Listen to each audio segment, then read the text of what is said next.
Hello and welcome to the Physical Preparation Podcast. I'm your host, Mike Robertson, and this is our October 2023 Q&A episode.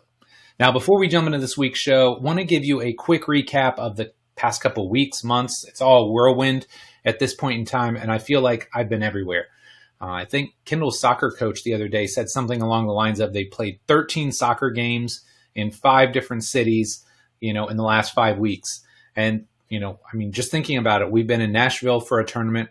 The next weekend, Kendall played 2 games here, but on Sunday, she played a game at noon. Her and I drove to Chicago, which is 3 hours, watched the U.S. women's national team play, and then drove back all in the same day because it was Megan Rapinoe's last game, and it just seemed like the right thing to do. And then last weekend, we actually had to drive up to basically Chicago again just for 1 game, and then we came back. So we have been road warriors the past couple weeks, and I keep thinking to myself, pretty soon it's going to slow down, but not really. This weekend's a little bit lighter, but then we've got fall break. We're going to try and get out of town for a couple of days. I go to Seattle the following weekend, which I'll talk more about here in just a little bit. So, just all over the place, but it's been great. Kendall's really been thriving in soccer. Cade's had a really successful baseball season by and large. He's a lefty, so unfortunately kids can't pitch to him. So he either walks or gets hit by pitches a lot, but at least that gets him on base and he gets to score runs. So he's been enjoying that. And we're also just trying to diversify him a little bit. We had him in a skills camp for volleyball for 2 months. Now we've got him in some tennis, just trying to diversify these kids' athletic or movement foundations. I feel like so many kids and so many parents are just laser focused these days. And while I get it, especially if you're competitive, you want your kid to be the best or give them the best chance for success. At the end of the day, I want my kids to enjoy sports. I want them to make new friends, and I want them to find ways that they enjoy moving their bodies so they'll do it for as long as possible. So kids are doing great. Along those same lines, this is mind-blowing, depending on how long you've listened to this show, but Cade, the one and only Cade, turns 10 this weekend, which is just, astonishing to me. I can't believe it because we're looking back at these old pictures and videos we have of him when he's 1, 2, 3 years old and just such a cute little guy. And now, he's a little man. He's 10 years old. So we got that coming up this weekend. And then, I'm not even trying to think about this, but in February, Kendall's going to be 13. So we're going to have a teenager in the house. So lots going on the family front, but it's all been good. Definitely a shift just in life and in work the past couple of weeks. All my players are off and out the door these days. So they're in training camps or their seasons are starting. So trying to follow them, keep up with them as best I can. Just excited for them. And hopefully this year is a successful year because a lot of guys and girls are in different places. They're with different teams, different clubs, different countries. So really hoping that it's a successful year for all of them. And that's really kind of shifted my emphasis because when the summer's going, it is all about coaching, right? Like I get up, have breakfast, I'm out the door and I'm coaching most of the morning. The afternoons, I do all this other stuff, whether it's the podcast, the videos, any type of consulting or mentoring that I do. But now that everybody's gone, it's a big shift because I only have a couple people that I'm working with regularly. And it's allowed me a lot of time to work on my program design mentorship. And if you've not heard about this, give me like 30 seconds to kind of give you the overview. But the mentorship was something that I created years ago. I think I started it 5 or 6 years ago now. And I really started it because I wanted to help people level up their program design skills. I feel like so many questions that I get revolve around programming. Like, how do I write a better fat loss program? Or how do I train this person that doesn't squat well? Or how do I improve this person's vertical jump? So I did it years ago and I hadn't ran one in a while. So I thought, I'll just pull those slides back out and I'll run the little group. It'll be easy. Well, I start looking at those slides and I'm like embarrassed. I'm like, I can't put this out there. This isn't really reflective of how I think or how I design programs now. It's not bad, right? It's not bad, but it's not reflective of where I'm at now. So of course, biting off more than I can chew, I decide to go in and I'm revamping the whole thing. So literally from the studs up, recreating every presentation, trying to rethink and better explain everything that I do these days and just kind of give you the truest lens that I look through when it comes to writing programs. So it's been an awesome experience. It's incredibly hard, right? Like I carve out like an hour and 15 minutes every morning where I leave the house, I go to this little Starbucks that just opened by the gym, put my headphones on, and I just focus on that. So all in, man, we're talking just like hours upon hours of creating the content, thinking this through, and then hopefully helping the 10 or so trainers and coaches that join this program really level up their program design. So if this is something you're interested in, definitely let me know. And the next time I open it up, I can put you on a wait list or something like that.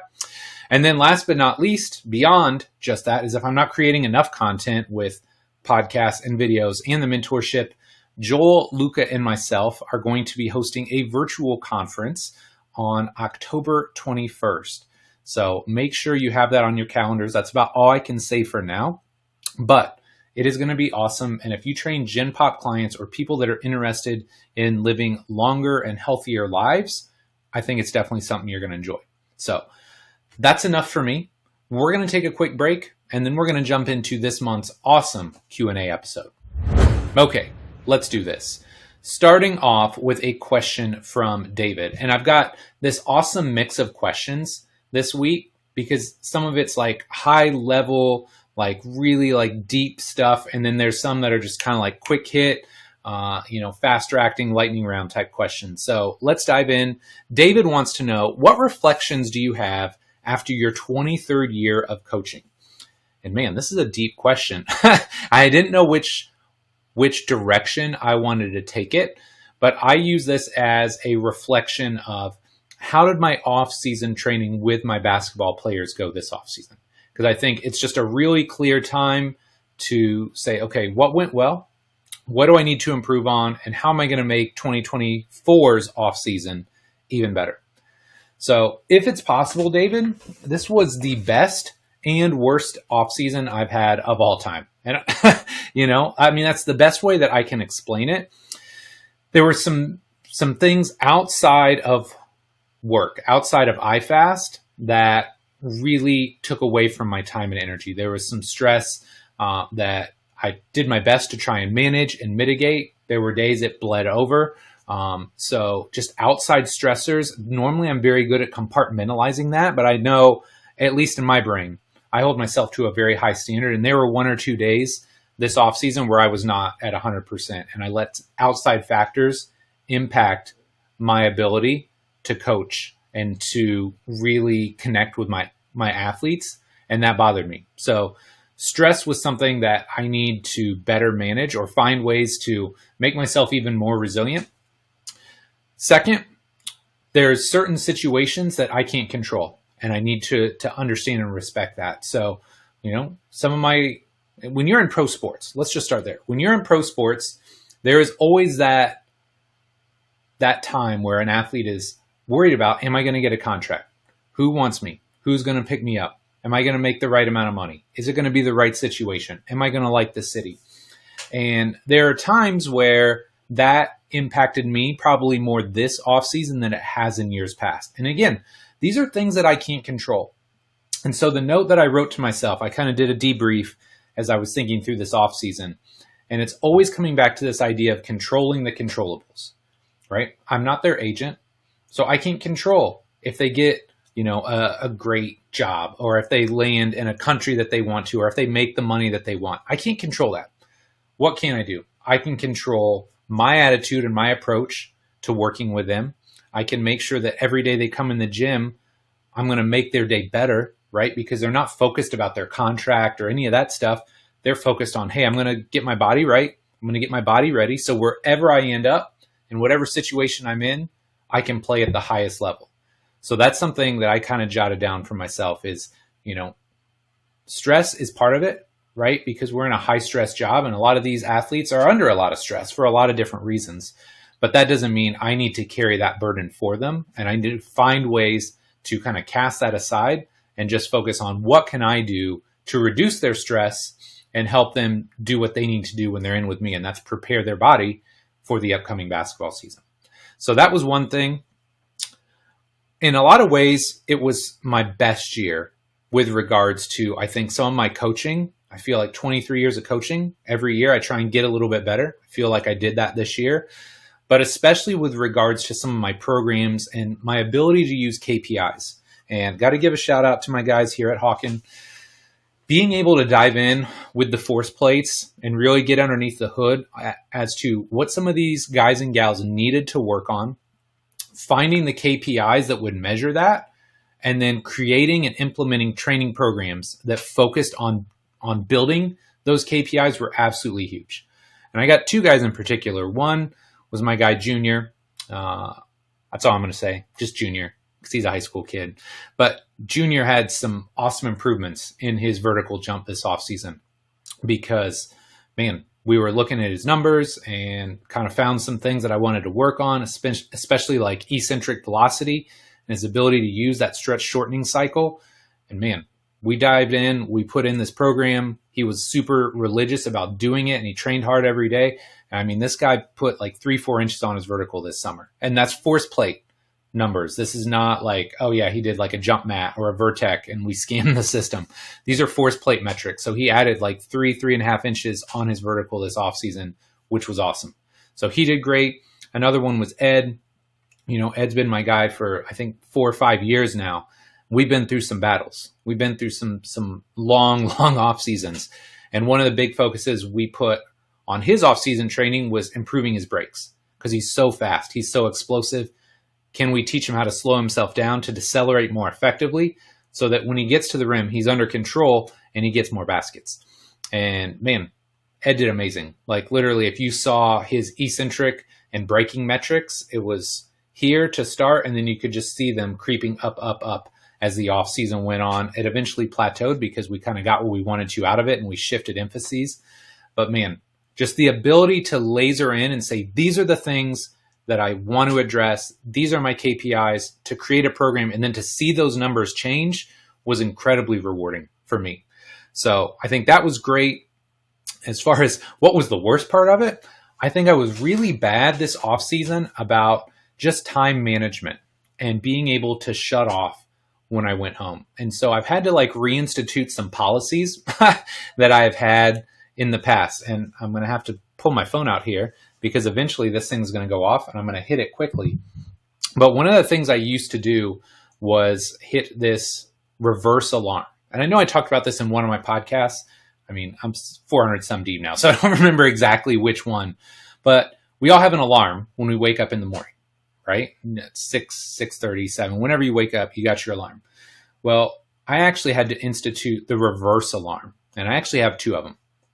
The first one goes off at 4 p.m. because at 4 p.m., my kids are home, and I shouldn't be thinking about work anymore, right? I shouldn't be thinking about my podcast or what videos I'm going to create or how I want to improve this PowerPoint or how I want to write this program. That's not relevant at that point in time. The most important thing at 4 o'clock in the afternoon should be spending time with Jess and Kate and Kendall, focusing on them and just enjoying their time and energy. So that's something that I've had to reinstitute. And it's one of those things I forgot about it. And then I started to reinstitute it. And a lot of times I'll not only turn my phone off or put it in do not disturb, I'll just put it away. Like I'll go plug it in, put it face down to where I can't even see it. And then we'll go off and do something else. So finding better ways to manage my time and just improving that work-life balance. Because look, I know I talk a lot about this. I am not perfect in that regard, but trying to find ways to acknowledge, hey, I wasn't great about it. How am I going to make it better next year? So my 2024 strategies for improvement, I got a short bullet point list here. I want to continue to refine this assessment KPI programming process. And I think there's some really cool stuff in there that I want to do with regards to just the vertical jump as a whole, some of the other testing metrics that we track, to really be able to laser in and say, okay, based on what I'm seeing on their data here, this is the exact exercises that I want to use. And then based on that, how are we going to put it into a program so that we can track it and we can improve those KPIs going forward? So I want to continue to refine that. Another thing that's very important to me is focusing on the process and not the outcome. Again, we can't control when our athletes get signed. We can't control what country they go to or how much money they make. So, okay, I can't control it. So why stress out about it? We can focus on the process. getting them in the gym, punching the clock, doing the little things every day to make them better athletes, that's what we should be focusing our time and energy on. So for me, focusing on the process and not worrying so much about the outcome. Third, getting more sleep. And this is really hard. Again, I like to be transparent in this show because as trainers, coaches, we all know we should work out and fuel our body appropriately and get enough sleep and, rest and meditate, do all these things. Well, sometimes they're easier said than done for everybody, myself included. And I know sleep is important, but for some reason in the summer, it's really hard. Part of it is the whole daylight savings time thing. It's not dark till like 10 o'clock. My kids want to be awake. So, by the time we get them in bed, and then Jess and I, maybe we want to watch a show or just read and relax, have our own time for an hour, hour and a half. Well, now it's 11:30. I got to be up by 6, no later than 6:30 because I'm in the gym at 8. So I got to find some way to make myself get more sleep in the summer. I'm not sure how to make that happen yet, but I got to try. And then the final thing here, and I think this is really important, especially as we get older, is just finding ways to make things fun. It's really hard when you're in these environments where, again, there's a lot of stress involved. There's a lot of pressure involved. So you got to find ways to keep things fun and engaging. And I think that's something that I think was maybe lost a little bit this summer. I don't think I had as much fun as I normally do. And I need to find ways to infuse more fun back into the workouts, into the sessions, so that everybody wants to be in the gym, right? iFast is amazing because we have just this familial bond across all our members. But for me, I really want to try and find a way to make sure it's fun and engaging more often than not when you come into the gym. So David, sorry, that was like a really long answer, but kind of like a deep dive into my evaluation of my off season and ways that I want to make next off season even better. So great question. Next question comes from Amy. Amy would like to know, why did I change all of our Instagram accounts? And this is a great question. Part of it was like in, what's the movie? Oh my gosh. Why can I not think of it? The one with Tyler Durden. Oh my gosh. Fight Club. Okay. So in Fight Club, there's that one scene where the guy's going crazy and he beats the guy's face all up. And he said something like, I wanted to destroy something beautiful. Trust me, it was not that. It was nothing crazy like where I just decided, oh no, I'm going to blow everything up. Instead, I just had this very salient moment. Kira, who is a member of the gym, does a lot of stuff in social. And so as her and I were talking, it just got very clear to me, like, what is each of my brands or each of the like companies or segments that I represent, what do they mean to each individual person? Because if you follow me, if you follow Rob Train Systems, you might get basketball specific content. You might get trainer specific content. You might get pictures of my family and my kids. It's just all over the place. If you followed the gym, which at the time was just IndieFast, if you followed IndieFast, you might get random coaching content. You might get stuff about basketball players, random athletes. It's just all over the place. So I just kept coming back to, like, if I follow somebody, I want to know that I'm following the right person, right? Or that it's what I want to make sure I'm getting the content that I expect to see from each person. So to try and streamline this, what I did was I just said, okay, who is Robertson Training Systems for? Like, if you follow just me, Mike Robertson, I am for coaches and trainers, period. Like, that's who I am for. That's who that Instagram account is for. It's to help trainers and coaches write better programs, coach and cue more effectively. And sometimes you're going to see cute pictures of my kids or my dog, right? So that's what Robertson's Training Systems is about. iFast Basketball, which is, we took the iFast page and just put it under the brand of iFast Basketball. So this way, all my basketball players that maybe don't care about, how to do a better row or how to bench press more effectively, they know iFast Basketball, that's just basketball related content.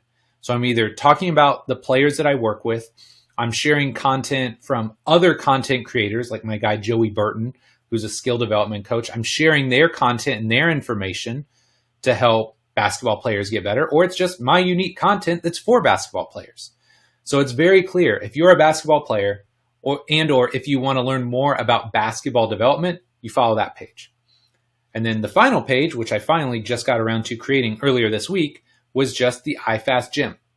And iFast Gym is, I don't want to say a hodgepodge, but it's a little bit about the history of iFast. So I'm going to drop in some old pictures, videos, just memory lane-ish content so people know, oh man, that gym's pretty awesome, right? Like I would love to be a part of that, but also talking to, hey, if you're in Indianapolis, we have amazing independent contractors that work out of here that can help you shed body fat, build muscle, become more athletic. So it's not only for the end user in that regard, but also kind of as a marketing tool, if you will, to other independent trainers and coaches. Because look, you can go and try and open your own business.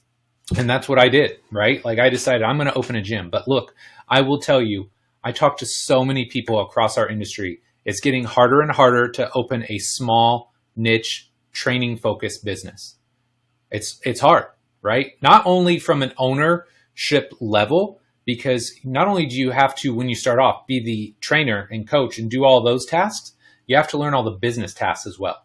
Marketing, selling, operations, systemization. So you have that, but then if you actually want to scale and grow, you have to hire people.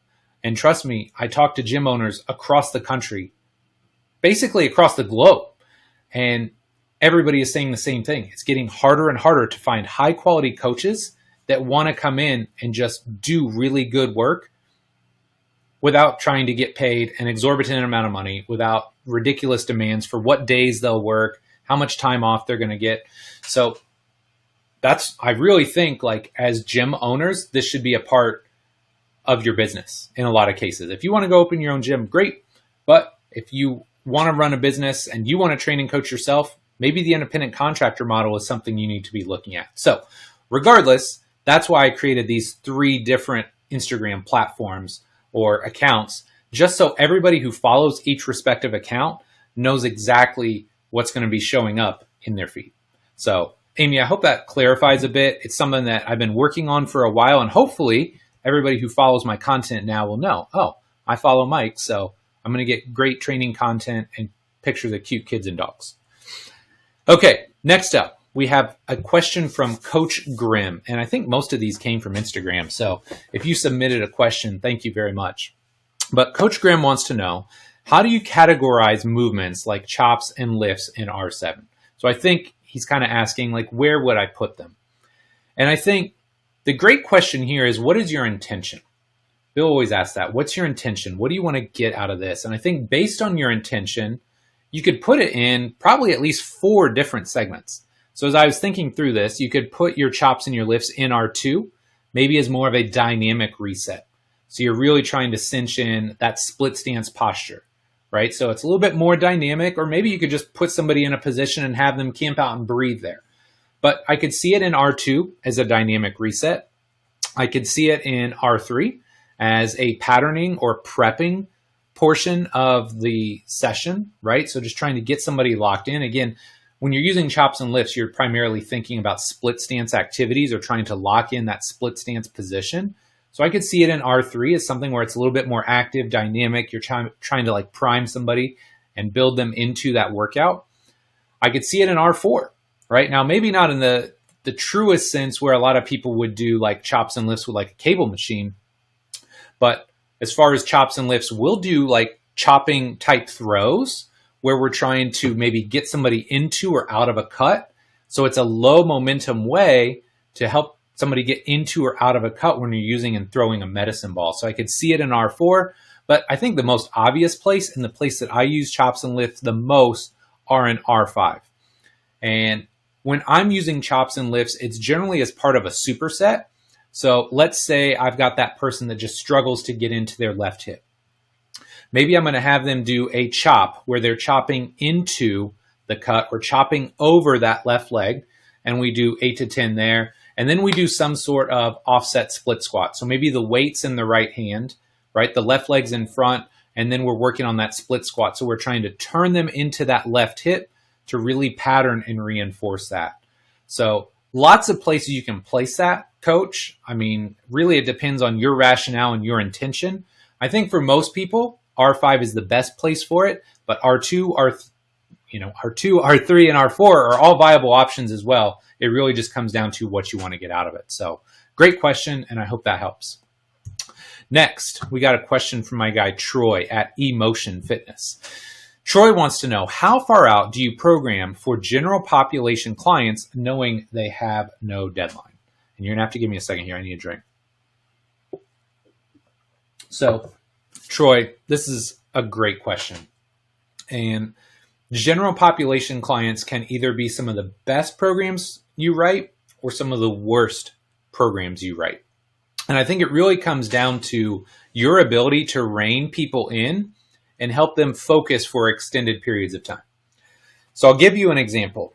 When I write my RTS annual program, I generally plan in 3-month blocks. So the first 3 months of the year are very focused on mobility, restoring movement capacity, and building work capacity, or just building their aerobic engine. So we've kind of got a 3-month block there of just setting the foundation. The next 3 months are geared towards improving body composition, because look, I don't care what your end goal is. If you're 40 or 50 pounds overweight, if you want to live longer, improving your body composition is going to help. So I feel like a lot of clients want to dial that in, and it's also timely, right? When you start thinking about April, May, June, that's when most people are starting to think about, I'm going to be in cutoffs or tank tops, or I got to wear shorts, or I have to be in a swimsuit. So these are great opportunities and great sources of inspiration, right? To get somebody ready to go and train in the gym so that their body composition is where they want it to be. So we do a 3-month block there. Next, we do a 3-month block that's focused on athleticism, speed, power, explosiveness, and then the final 3 months are a little bit more strength focused. Okay. So typically when I'm writing a Gen Pop clients program, I'm thinking in 3-month chunks. Now, that doesn't mean it may not be shorter or longer depending on their timeline or depending on where they're at. But I think these 3-month blocks give you enough time to think about, okay, where is this person at? And where can I build them up over the next couple of weeks or the next couple of months? If you don't think in those types of terms, or if you've got that super squirrely client, right? We've all had this person where, month one, oh yeah, it's leaning season, bro. Let's get lean. And okay, we're going to get lean. And you write them that program. And the next month they're like, yo, I'm getting a little bit leaner, but I'm losing all my strength. We got to get strong. Okay. So now you're on the strength program. You're on 5-3-1 or you're on conjugate. Oh no. Okay. But now I'm losing my muscle. I'm too focused on the low reps. Now I need high reps. I need to build. You see where I'm going with this? Like, these are the worst people to train, because every month their goals and their aspirations are bouncing all over the place. So I generally try and think in 3-month blocks, and I try and get people to commit to that, because then it makes their programming that much easier. This is why writing programs for athletes is incredibly easy, because there's a very dedicated start time, there's an end time, there's specific goals and KPIs you want to hit over the course of their off season. So try and make them more like athletes. Even though they don't have a dedicated deadline, put some artificial deadlines in there if you can. And again, this is where you can use your own KPIs. So a couple of things that I've used in the past: body comp's easy, right? And regardless of what you think about it, whether it's getting on a scale, inches lost, checking body fat, that's one set of KPIs, right? If you just want to track somebody's body comp. Another one could be something like their HRV. So, hey, you want to live longer. You're talking about longevity and being able to do stuff with your kids. Let's see how big of an improvement we can drive in your HRV over this 3-month period. Hey, you want to get stronger. Let's test your squat, bench, and deadlift. Now let's train for 3 months. Where's your squat, bench, and deadlift at? So I think giving some of these artificial deadlines, but tethering them to goals that are important or impactful to them, can be really valuable. So that's the way I generally set up these types of Gen Pop workouts. It may not work for everybody, but I find the people that I've worked with that are the most successful Gen Pop clients are either training for some sort of sport recreationally, right? Like they play tennis or golf or pickleball or something on their own, or they're these people that they have the ability to lock in and focus on a singular goal for at least 3 months at a time. So Troy, I really hope that helps you out. Again, I think 3-month blocks is a great place to start, and it gives you that wiggle room to, really see some positive changes. And if something's just not working, you can scrap it and start over. But I think 3-month blocks work really well. Okay, next question comes from my guy, Ali. And actually, Ali, if you're looking.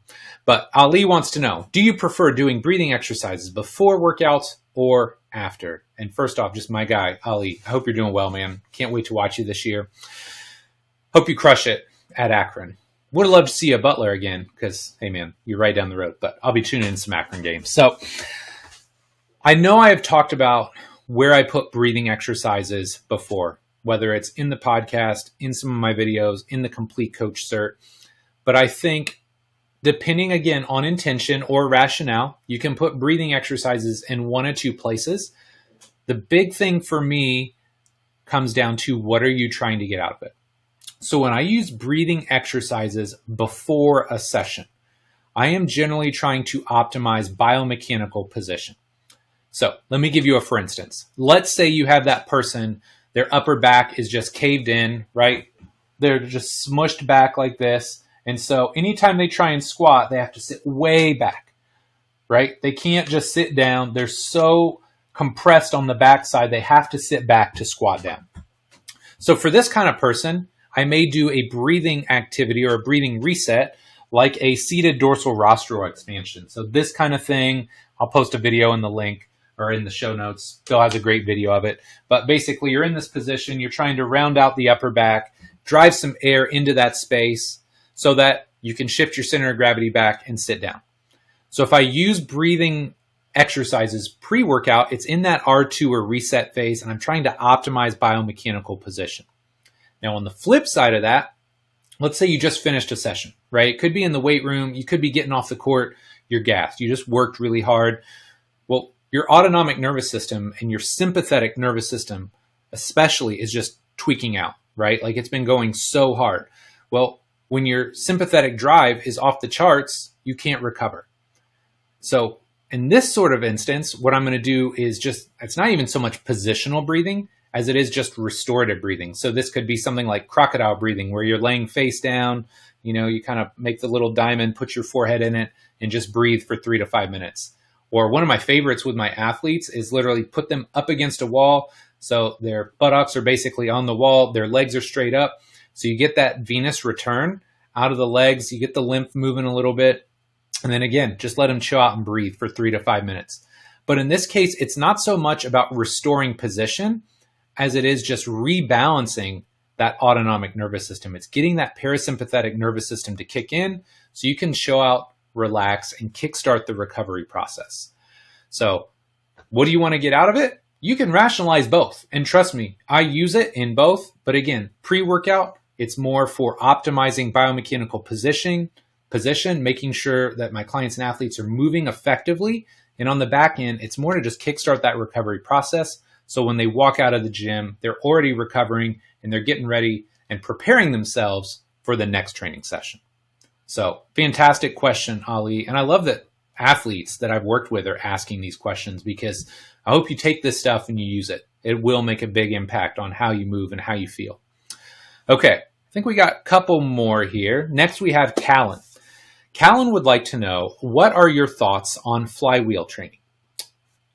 Going a little bit further, can it replace free weights? So first off, shout out to Exerfly. They have been a podcast sponsor and supporter for many, many years now. So appreciate you guys. Thank you. So first off, I'm just a huge fan of flywheel training. And this is my second year incorporating it with my basketball players. And I liked it. Last year, there was definitely a learning curve in figuring out how I wanted to program it, where I wanted to put it into my programs. But man, it went from like to love. Like I love the Exerfly. I love flywheel training. I think it's such a great tool for a lot of reasons, right? Not just the quickness in the turnarounds that you're going to get, the stopping and starting that you're going to get out of it. I think it's just an incredibly versatile tool. So whether we're talking squats, whether we're talking hinges, whether we're talking split squats, there's all kinds of different attachments that I was using. I was doing leg curls, leg extensions. We were doing calf raises some this off season. There's a bench attachment. There's so many options there. So it's incredibly versatile. And I think for me, a lot of the athletes I work with, sometimes when they get like a barbell or a safety bar or something like that, they feel really tethered and they feel really blocked in their movement. And I feel like a flywheel is just this really organic way of training that most athletes resonate with at a very high level. So can't say enough good things about it. Now, with that being said, does it replace free weights? I don't think so. Like, I'm not ready to move to where I like just do flywheel training because I still think there's a lot of benefit, especially early in the off season. I think there's a lot of benefit to some of the heavier strength training, especially the connective tissue development, the ability to really control tempo. I do a lot of tempo training, like slow and controlled type stuff early in the off season for connective tissue development, restoring movement patterns. So I think there's still a lot of benefit to just your standard free weight strength training programs, but it's not so much about picking one or the other. I think it's a better way to think about it is to figure out where should this fit into my program and where do I place it in my off-season program? Because one of the mistakes, if I want to call it that, one of the learning opportunities I had last off-season was I really kind of saved it for the very end of the off-season. And I think in some instances that was great because I kind of paired up, okay, they're going hard on the court. Now we're doing this aggressive start and stop in the gym. So we kind of married the two. But then I had Alex Natera on my podcast, and Alex is a pretty smart dude. And he's like, oh, I actually love it early in the off-season as a preparatory tool. I was like, oh, yeah, I like that because that resonates even more strongly with me because one of the things that I like to think about is as physical preparation coaches, one of our jobs is to always kind of be a step ahead of where our athletes are at in their off-season process. So here's what I mean by that. When a basketball player comes off a season, right? The first thing they do when they get back on the court, they're not playing fives, right? They're not playing aggressive. A lot of times what they're going to do that first month, they're just going to get shots up. They're going to move around. They're going to knock the rust off. Second month on the court, maybe now they're doing a little bit more live or they're doing a little bit faster paced stuff, 1-on-0. Then maybe that'll get into, okay, now we'll do some really live stuff like, half court, 2s, 3s. Maybe they start stretching the legs out, playing some 4s and 5s. So if we know that kind of structure or that type of off-season layout, we can kind of plan accordingly and we can be a step ahead of them. So while I'll do a lot of the slow restorative stuff in that first block just to get them moving and feeling good, I'll start introducing some of that flywheel training actually in month 2 now. And I feel like that made a big difference because now sometimes you would see some of these aches, pains, and boo-boos the first month or 2 that they're really going hard on the court again. They're like, my knees or my Achilles kind of hurts. But since I did this year, I had so much less of that. And maybe the guys and girls are just taking better care of their bodies. I don't know. Maybe the rest of the programming was better. Again, you don't know. But I feel like this was something that I changed or altered this offseason, and I feel like it made a big impact. The last thing I would leave you with, Callan, is what are your KPIs telling you? So again, coming back to some of the athletes that I work with, some of them were pretty force deficient, and especially like eccentric force deficient. So you can train force eccentrically on a flywheel, probably even better if you have one of the ones that has like the overspeed or the motor that really ramps it up. But some of that eccentric force development, the slow stuff and heavy stuff is still done really well with just an old school barbell or safety squat bar or trap bar. So I'm not ready to say no free weights yet, but I will say I'm trying to find that best ratio between free weights and flywheel training to create like the ultimate athlete. Not there yet, but man, we're getting there. We're getting there. I feel like we had a really successful offseason, and I'm excited to see how everybody responds and how they tolerate, their training loads this year. So great question, Callan. I hope that helped. Okay, 2 more. Now, this next one is really long. I wanted to paraphrase it first. This is from Gary, and Gary wanted to know, how do you address a coach and give them constructive criticism? But I don't think that really gives you the context necessary. So I'm going to read the whole question and apologize because it's a little bit wordy, but I think you need some context to understand my answer. So Gary says, how do you address giving a coach constructive criticism if, let's say, they're constantly over-cueing a client to the point where it's disruptive to other trainers around them and it's even irking them out? I've tried to do this in a private setting so as not to feel as if I'm putting them on the spot. There's my reverse alarm. Complimenting their strengths and knowledge, but telling them how it's coming off, and they just get defensive and skirt around the issue. I even tried to point out that him over-explaining things makes him look less confident, but he still has excuses. They have even seen complaints from clients as well as communicated to management and assume we'd taken his side. During his coaching, he definitely has an air of trying to sound like a star too and showing off, but it also definitely comes from a place of insecurity. Any coaching tactics here? So this is tough. Anytime you are managing other humans, you have to find your best way of interacting with other humans. So what works best for you, Gary, may be different than me. And when I was a coach coming up, all of the coaches around me were very strong authoritarian types and ruling with the iron fist. And I think I tried that for about 6 months and realized, this doesn't work for me at all. This is not authentic to who I am. And so the second I started coaching from my own place of authenticity, immediately I had more success. I had better relationships, stronger connections, and ultimately my athletes wanted to train harder when they were with me. So you got to figure out your unique kind of strategy for giving criticism. Now, with that being said, I'm going to give you the way I do this and the way that I've done it in the past. So user mileage may vary, but I want to put some skin in the game here and tell you how I've done it. First time I have to deal with a situation like this, I do the compliment sandwich, right? And I know this is probably conflict resolution or management 101, but talk to them about some things they're doing really well, right? Hey, you're doing this, this, and this. Awesome. Now, with that being said, here's this one thing that I've identified as your mentor, coach, supervisor, whatever, that I feel like you need to work on, right? So just make it known, address it. You don't have to pound this person into the pavement. Let them know, hey, this is an issue and we need to work on it. But don't forget about all these things you're doing awesome, right? So it's the compliment sandwich thing. And hopefully that gets the job done. Now, it sounds like you've already tried this. And if it's not working, then it might be time to scale and go to level 2. And this is where you have to be more direct.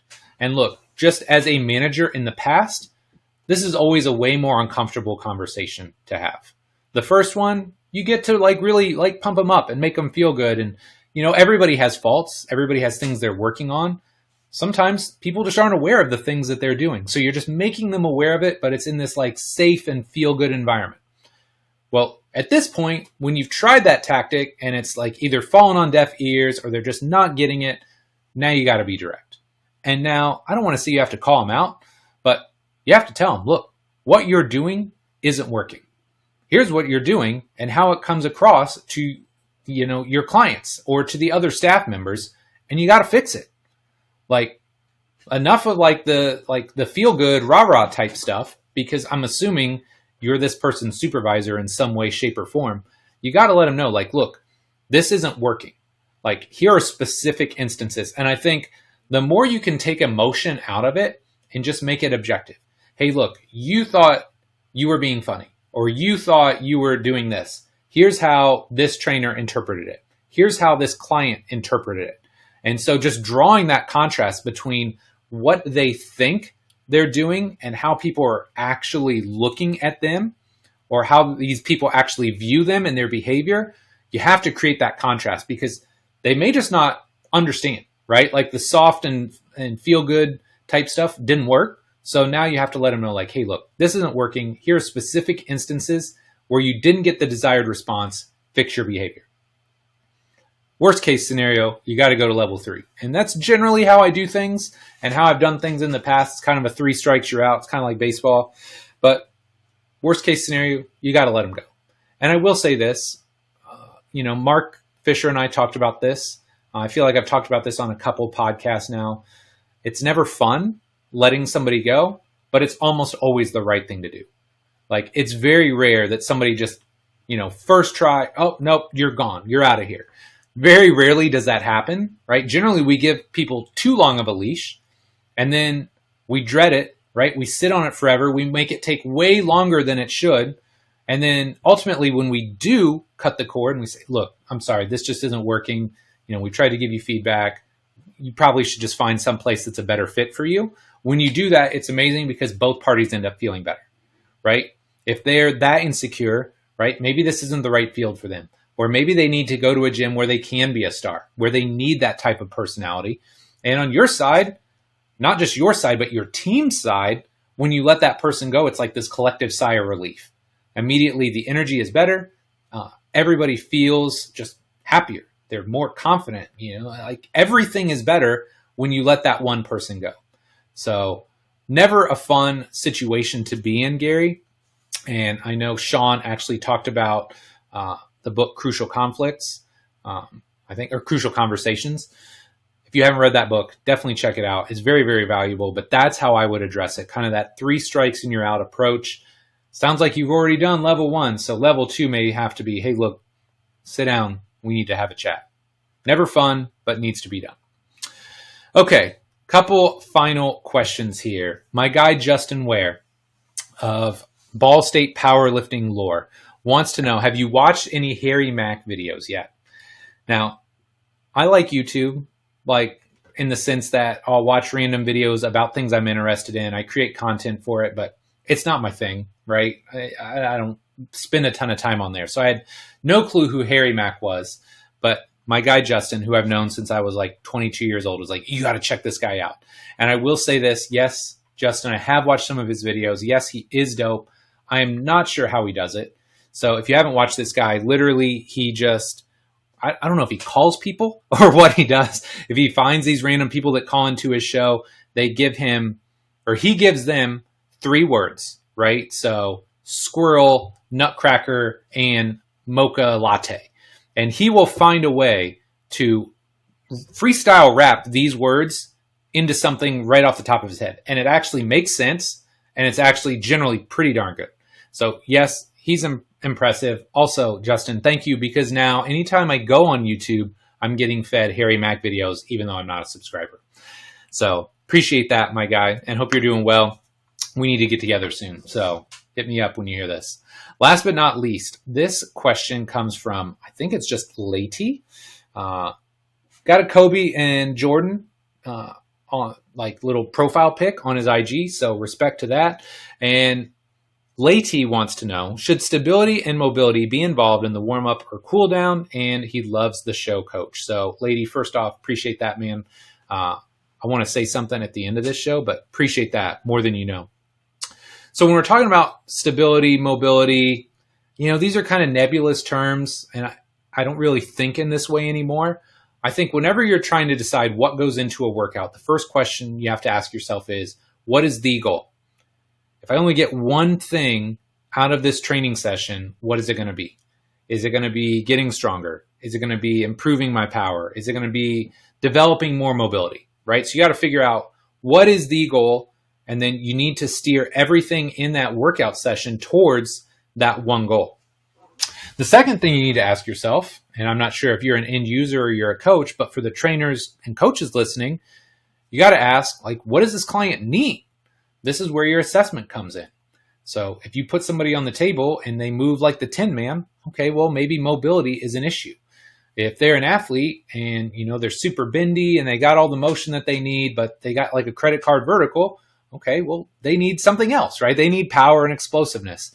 So a lot of times I will just think in broad strokes. So what is our warm up there to do? Because this is really what you're asking. What should be in the warm up? What should be in the cool down? The warm up is there to prime the system, right? You need to get the system warm.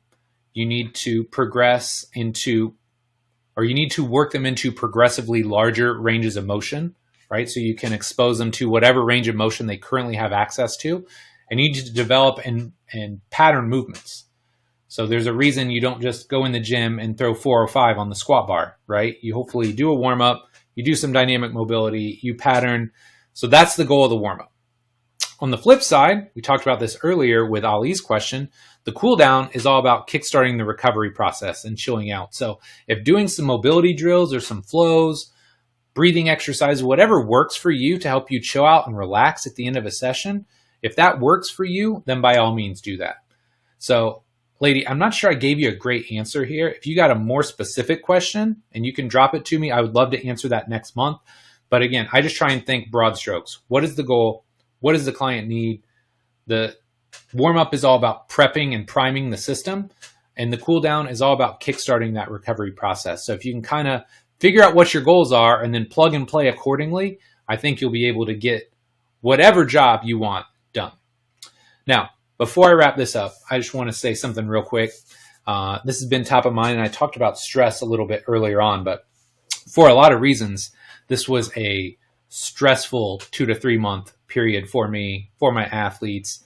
Haven't felt like myself 100%, but the last couple of weeks, just the outpouring of support that I've gotten from people like you, whether it's been via YouTube comments, whether it's been people commenting on the show, personal messages, direct messages, emails, man, I read all of those, and man, I love and appreciate you guys so much.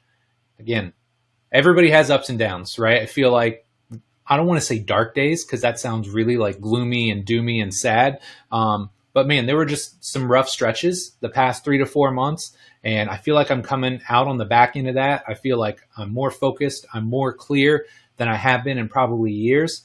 And man, just ready to world domination, right? World domination is always the goal. And I think sometimes world domination sounds really bad. Like I'm trying to like submit people and put them down. So in a lot of cases now, I just think about world elevation, right? Like that's what I'm trying to do with the show, with the YouTube page. I'm trying to make every trainer, every coach, every athlete that follows me and consumes my content to help them get the most out of themselves. So just want to wrap this show up by saying, man, thank you so much for your support. Truly love and appreciate you. And we'll be back next week with our next episode. Take care.